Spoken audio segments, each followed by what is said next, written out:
morning, dear students. How are you all? I hope you all are fine. I am Saroj from Matrijan Abhiraj Girls School, your science teacher. Students, in our previous lectures, we have discussed our fourth chapter, that's name is heat.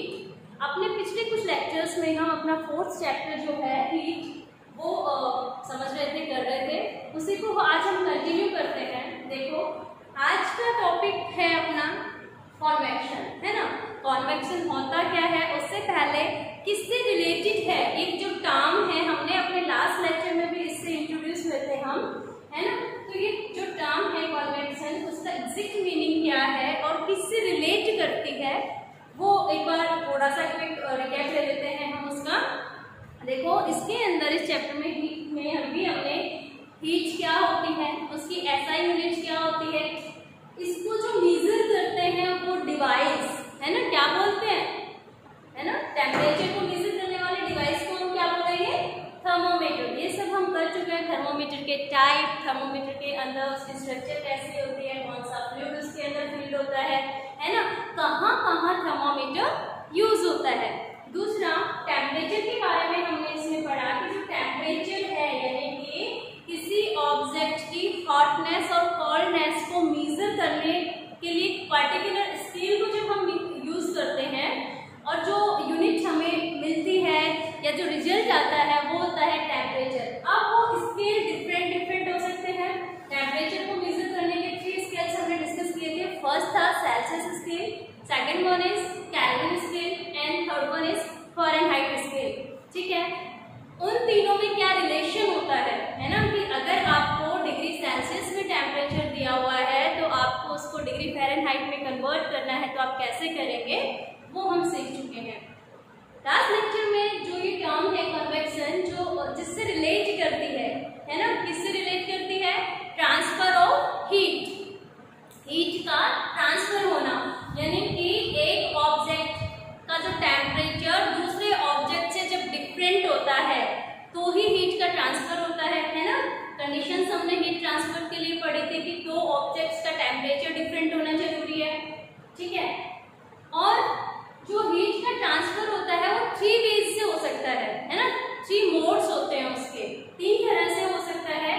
वो कौन कौन से हैं? First हमने discuss किया conduction. First mode of heat transfer कौन सा था?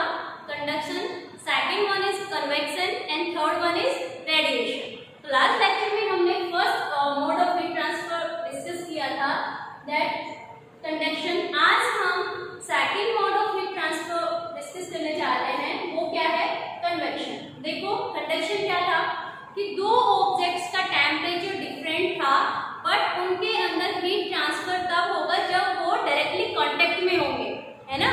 कंडक्शन एग्जांपल भी मैंने आपको बताया था, बर्निंग कैंडल फ्लेम है, उसके सामने अगर आप किसी मेटेलिक यूटेंसिल को या फिर किसी भी कॉपर या एल्यूमिनियम किसी भी मेटेलिक वायर को लेके जाते हो, उसका एक एंड आप उस फ्लेम से कनेक्ट करते हो, दूसरा आप अपने हाथ में होल्ड करते हो, पकड़ते हो, तो आप देखोगे कुछ टाइम बाद वो कंप्लीट जो मेटेलिक ऑब्जेक्ट होगा या वायर होगा वो कंप्लीट कैसा हो गया, गर्म हो गया, है ना। दूर रखने पर तो ऐसा नहीं होगा ना, हुआ कब, जब हमने उसको फ्लेम के अंदर रखा, कैंडल फ्लेम के अंदर रखा उसके एक एंड को, तो दूसरे एंड तक जो हीट थी उसका ट्रांसफर हो गया, वो कंप्लीट ऑब्जेक्ट और कंप्लीट वायर वहां पर क्या हो गया, हॉट हो गया, गर्म हो गया, ठीक है।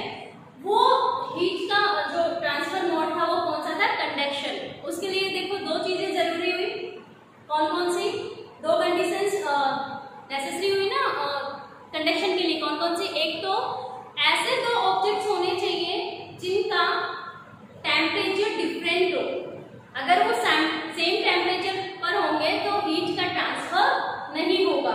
एक होगा हमारे पास कोल्ड ऑब्जेक्ट और दूसरा होगा हॉट ऑब्जेक्ट उसी टाइम, यानी कि दोनों का टेम्परेचर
डिफरेंट है ना। क्यों हमने 3 अलग अलग मॉड लिए, तो उसको समझते हैं। देखो कंडक्शन जो होता है वो majorly solid state of matter होती है, उसके अंदर हीट ट्रांसफर करता है।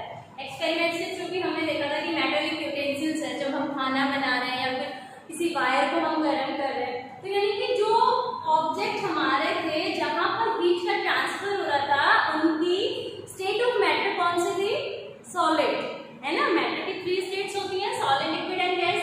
तो जो कंडक्शन मोड होता है हीट ट्रांसफर का, वो जनरली ऑक्योर होता है किसमें, सॉलिड्स में। सेकंड जो mode of transfer of heat है कन्वेक्शन, ये ऑक्योर होता है लिक्विड्स एंड गैसेस में, है ना। सॉलिड्स के अंदर कन्वेक्शन नहीं होता, सॉलिड्स में क्या होता है, कंडक्शन। और लिक्विड्स एंड गैसेस में कौन सा मोड ऑफ हीट ट्रांसफर होता है, कन्वेक्शन। अच्छा, ऐसा होता क्यों है, सॉलिड के अंदर कंडक्शन होता है, लिक्विड्स के अंदर कन्वेक्शन होता है, ये क्यों होता है भाई। अब आपने डिफरेंस पढ़ा होगा सॉलिड्स के अंदर और जो मैटर की 3 स्टेट्स होती हैं, सॉलिड, लिक्विड एंड गैस। इन तीनों में आपने डिफरेंस पढ़ा होगा, है ना। बहुत सारे डिफरेंसेस होते हैं। मेजर डिफरेंस हमने किस बेस पर इनको डिफरेंशिएट किया, क्यों हमने सॉलिड, लिक्विड और गैस को अलग अलग स्टेट ऑफ मैटर माना। देखो इनके अंदर जो पार्टिकल्स प्रेजेंट होते हैं, इनके जो कॉन्स्टिट्यूएंट पार्टिकल्स होते हैं, यानी कि जो छोटे छोटे पार्टिकल्स का अरेंजमेंट होता है, उसके बेस पर हमने इनको सॉलिड, लिक्विड और गैस बोला। सॉलिड्स के अंदर जो कॉन्स्टिट्यूएंट पार्टिकल्स होते हैं वो बहुत क्लोजली पैक्ड होते हैं, है ना, एक दूसरे से बहुत ज्यादा इनका फोर्स ऑफ अट्रैक्शन ज्यादा होता है, क्लोजली पैक्ड होते हैं। इनके अंदर इंट्रा पार्टिकल या इंट्रा मॉलिक्यूलर स्पेस जो होता है वो नहीं होता, बहुत कम होता है ना। लिक्विड्स के अंदर जो पार्टिकल्स होते हैं उनमें गैप होता है कंपेरिजन टू सॉलिड्स। लिक्विड के जो पार्टिकल्स होते हैं, कॉन्स्टिट्यूएंट पार्टिकल्स, वो सॉलिड से थोड़े से लूजली पैक्ड होते हैं, है ना, और वो मूव कर सकते हैं, ठीक है। गैसेस की अगर हम बात करें तो गैसेस के जो पार्टिकल्स होते हैं उनके अंदर लिक्विड से भी ज्यादा गैप होता है ना। ये पार्टिकल्स का अरेंजमेंट हम पढ़ते हैं जब हम सॉलिड, लिक्विड और गैसेस के अंदर डिफरेंस करते हैं, ठीक है। अब हम बात कर रहे थे कन्वेक्शन की। देखो कंडक्शन में क्या होता है, एक पार्टिकल गर्म होगा, उससे दूसरा, तीसरा, यानी कि सारे पार्टिकल्स एक दूसरे के कांटेक्ट में होते हैं, एक दूसरे से जुड़े हुए होते हैं, है ना। तो 1 बाय 1 जो हीट का ट्रांसफर है वो कंप्लीट ऑब्जेक्ट के अंदर होता है। बात करें लिक्विड और गैसेस की, इनमें तो ये अटैच नहीं है भाई, पार्टिकल्स के बीच में गैप है, एक दूसरे से कांटेक्ट में तो ये है ही नहीं। कंडक्शन के अंदर कंडीशन क्या थी कि वहां पर ऑब्जेक्ट के पार्टिकल्स या ऑब्जेक्ट्स क्या होंगे, डायरेक्टली कांटेक्ट में होंगे, जबकि कन्वेक्शन में ऐसा नहीं है ना। जो next mode of heat transfer है कन्वेक्शन, उसके अंदर देखो लिक्विड एंड गैसेस में ही क्यों ऑक्योर होता है, सॉलिड्स में नहीं होता। देखो कन्वेक्शन के अंदर क्या होगा, किसी भी लिक्विड या गैस को जब हम हीट ट्रांसफर की बात करते हैं, एग्जांपल लेते हैं पानी को जब हम गर्म करते हैं, ठंडा पानी है, पानी गर्म करेंगे, लिक्विड फॉर्म है ना, वाटर जो होता है लिक्विड फॉर्म में है। अब उसको हमने हीट दी, है ना, किसी उससे ज्यादा टेम्परेचर, हीट देना मतलब गर्म करने, क्या कैसे कर रहे हैं, पानी ठंडा है ना, या फिर हॉट भी है, अगर वार्म वाटर भी है, ट्यूब वार्म भी है, सो उसको अगर हम और ज्यादा टेम्परेचर उसका अप करते हैं, हीट प्रोवाइड करते हैं, तो क्या होगा, आप कभी ऑब्जर्व करना, जब हम पानी एक बाउल के अंदर या कर सकते हो घर में भी, उसको गैस के बर्नर पर, गैस फ्लेम जो होती है उस पर रखना, ऑन करना उसको, और देखना आप उस बाउल के अंदर वाटर रखना, कोल्ड वाटर रखना, उसको गर्म करने के लिए रखोगे, तो आप क्या ऑब्जर्व करते हो, पानी जो पहले पूरा ठंडा था धीरे धीरे गर्म होना स्टार्ट होगा ना, और एक टाइम ऐसा होगा कि कंप्लीट वाटर एक जैसा गर्म हो जाएगा, है ना, होता है ना। क्यों होता है, जब हमने उसको हीट दी तो लिक्विड के जो पार्टिकल्स थे नीचे वाले, वो क्या हुए, वार्म हो गए, गर्म हो गए। अब देखो इनके बीच में गैप है, इसलिए ये क्या कर सकते हैं, अपनी पोजीशंस चेंज कर सकते हैं, यहां से ये यहाँ रिप्लेस हो गए, है ना। जो वार्म थे जो बॉटम में थे, किसी भी पॉट की बॉटम में थे, बाउल की बॉटम के अंदर जो पार्टिकल्स थे वाटर के, वार्म होने के बाद वो लाइट हो जाते हैं। इनका वेट क्या हो गया, कम हो गया कंपैरिजन जो अपर पार्टिकल्स थे उससे। तो ये जो लोअर पार्टिकल्स हैं ये ऊपर आ जाएंगे और इनकी पोजीशन कौन ले लेगा, जो कोल्ड पार्टिकल्स थे जो अभी तक गर्म नहीं हुए थे, है ना।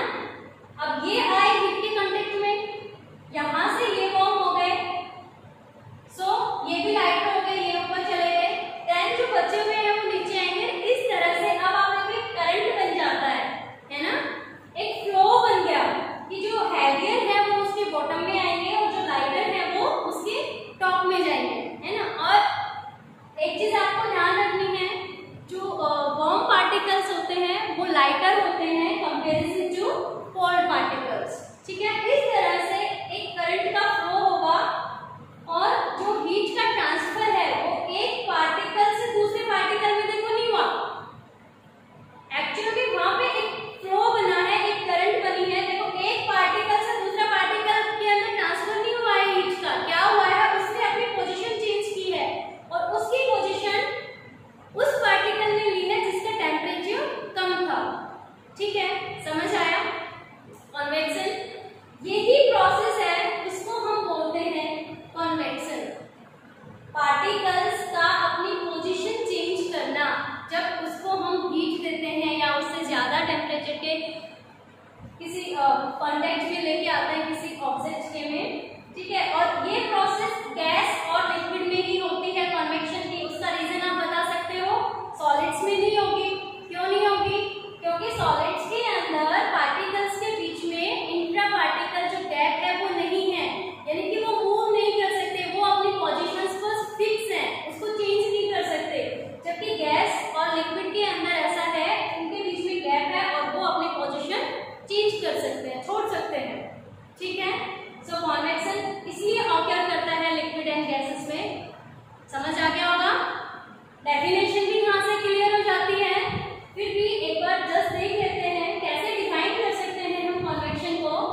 Heat transfer in which heat is carried from hotter part of a substance to its colder part by the actual movement of the hot particles in it is called convection. देखो यही कहा है कि एक ही सब्सटेंस के, same substance है, उसके भी जो पार्टिकल्स हैं उनका मूवमेंट है और जो हॉट पार्टिकल्स हैं उनके मूवमेंट के कारण ही जो हीट का ट्रांसफर है वो हुआ है। और वो हुआ क्यों है, क्योंकि उन्होंने अपनी पोजीशन चेंज की है।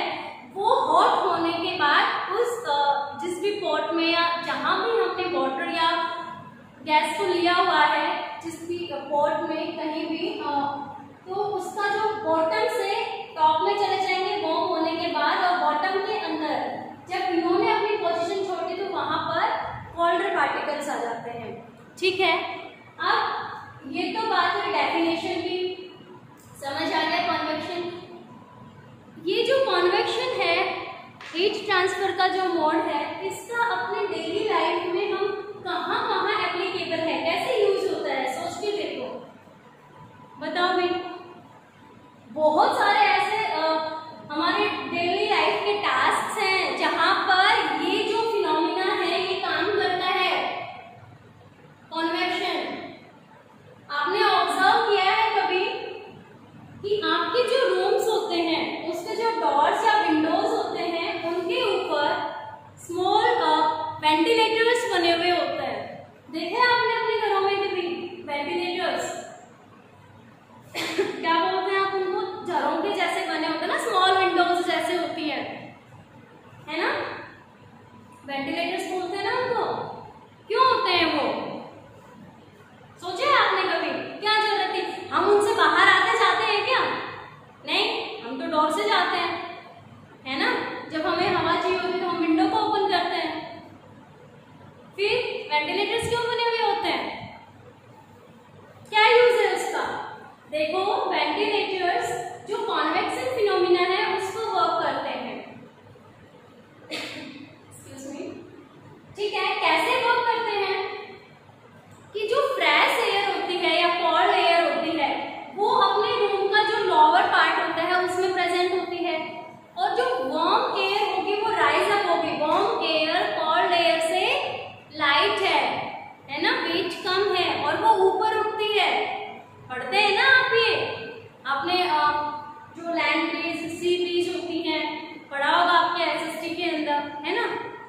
कैसे जो विंड होती है, हवाएं जो चलती हैं कैसे चलती हैं, है ना, उनकी डायरेक्शंस क्या होती है, कैसे वो जनरेट होती हैं।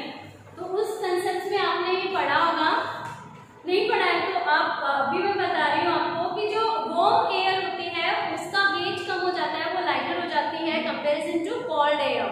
ठीक है, वार्म एयर रूम के अंदर ऊपर उठेगी, राइजर होगी, और जो वेंटिलेटर्स बने हुए हैं हमारे रूम के टॉप पे, ऊपर वाले पार्ट पर, है ना, उनसे बाहर, और जो विंडोज हैं, डोर्स हैं, उनसे फ्रेश एयर कमरे में आएगी।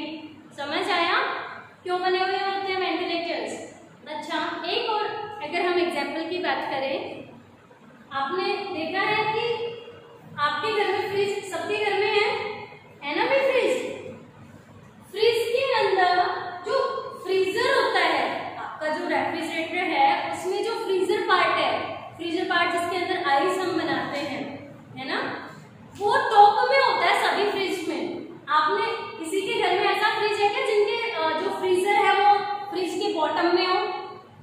है फ्रीजर आपके रेफ्रिजरेटर के बॉटम में है किसी के? नहीं है। फ्रीजर हमेशा रेफ्रिजरेटर के टॉप में होता है। क्यों होता है? ठंडा तो वो पूरा हो रहा होता है ना, किसी भी कोने में जम जाएगी बर्फ, होना चाहिए ना ये, लेकिन टॉप में क्यों होता है? वहां पर भी कन्वेक्शन का फिनोमिना काम कर रहा होता है उस मशीन के अंदर भी। कैसे? देखो फ्रिज के अंदर जो एयर का, वहां भी एक करंट बनता है, कन्वेक्शन करंट बनता है। कैसे? ठंडी हवा है फ्रिज के अंदर, ठीक है वहां पर वो चीजों को ठंडा कर रहा है, लेकिन उनके अंदर भी थोड़ा सा डिफरेंस होता है, एक ज्यादा ठंडी है, एक कम ठंडी है। जैसे ज्यादा ठंडी हवा आएगी वो हैवी हो गई, वो नीचे वाले पार्ट में जाएगी फ्रिज के, है ना, और जो कम ठंडी हवा होगी वो ऊपर जाएगी। क्लियर? समझ आया? ऐसे एक करंट का फ्लो होता है जिसके बिहाफ पर ये जो फ्रीजर है वो टॉप में होता है और वहां पर काम करता है। ठीक है, ऐसे बहुत से एग्जाम्पल हैं। जैसे अभी मैंने बात की थी लैंड ब्रिज या सी ब्रिज की, लैंड ब्रिज या सी ब्रिज की, वहां पर भी ये फिनोमिना जो कन्वेक्शन का है ये काम करता है। जैसे क्या होगा कि सन की जो रेज है वो अर्थ पर या ओशियन पर जब गिरेंगी, है ना, तो क्या होगा, वहाँ का जो नीचे का सराउंडिंग है, वहाँ की जो एयर होगी वो वार्म होगी, वार्म एयर होगी तो वो ऊपर जाएगी, है ना, और ठंडी जो हवाएं होगी वो उसकी जगह लेंगी, है ना। कोल्ड जो एयर होगी वो एक एयर स्पेस तो लेगी ना, नीचे वाला जो स्पेस खाली हुआ उसकी जगह कोई तो हवा आएगी, तो वहां पर हैवी वेट वाली आएगी, वो उसकी जो क्वालिटी होगी वो कैसी होगी, ठंडी होगी। तो जो ये हवाएं चलती है ना, उसका जो ये सी ब्रीज या लैंड ब्रिज जो बहती है, ब्रीज, सी ब्रीज या लैंड ब्रिज किसको कहते हो? ठंडी हवाएं चलना, है ना, ये जो हमें फील होती है। आपने समर में ऑब्जर्व किया होगा कि बहुत गर्म हवाएं चलती है ना। उसका रीजन भी क्या होता है कि टेम्परेचर जो अर्थ का होता है उन दिनों में वो ज्यादा होता है ना, तो उतनी ठंडी हवा नहीं आ पाती, लेकिन डिफरेंस होता है कि जो अपर एयर होती है वो क्या होती है, वार्म ज्यादा होती है कंपैरिजन टू लोअर एयर। ठीक है, ऐसे ही ओशन करंट में जैसे अभी जो हम बात कर रहे हैं कि कैसे ब्रीज जनरेट होती है, तो यहाँ पर जो अपना फिनोमिना काम करता है वो कौन सा करता है, कॉन्वेक्शन। क्लियर? आई होप आपको समझ आया होगा। Third mode of heat transfer है वो हम अपने नेक्स्ट लेक्चर में करेंगे, दैट इज रेडिएशन। यहाँ तक अभी तक हीट का जो चैप्टर हमने पढ़ा या फिर जो आज हमने मोड ऑफ हीट ट्रांसफर पढ़ा, कन्वेक्शन, आई होप आपको समझ आ गया होगा। Okay, thank you, have a good day.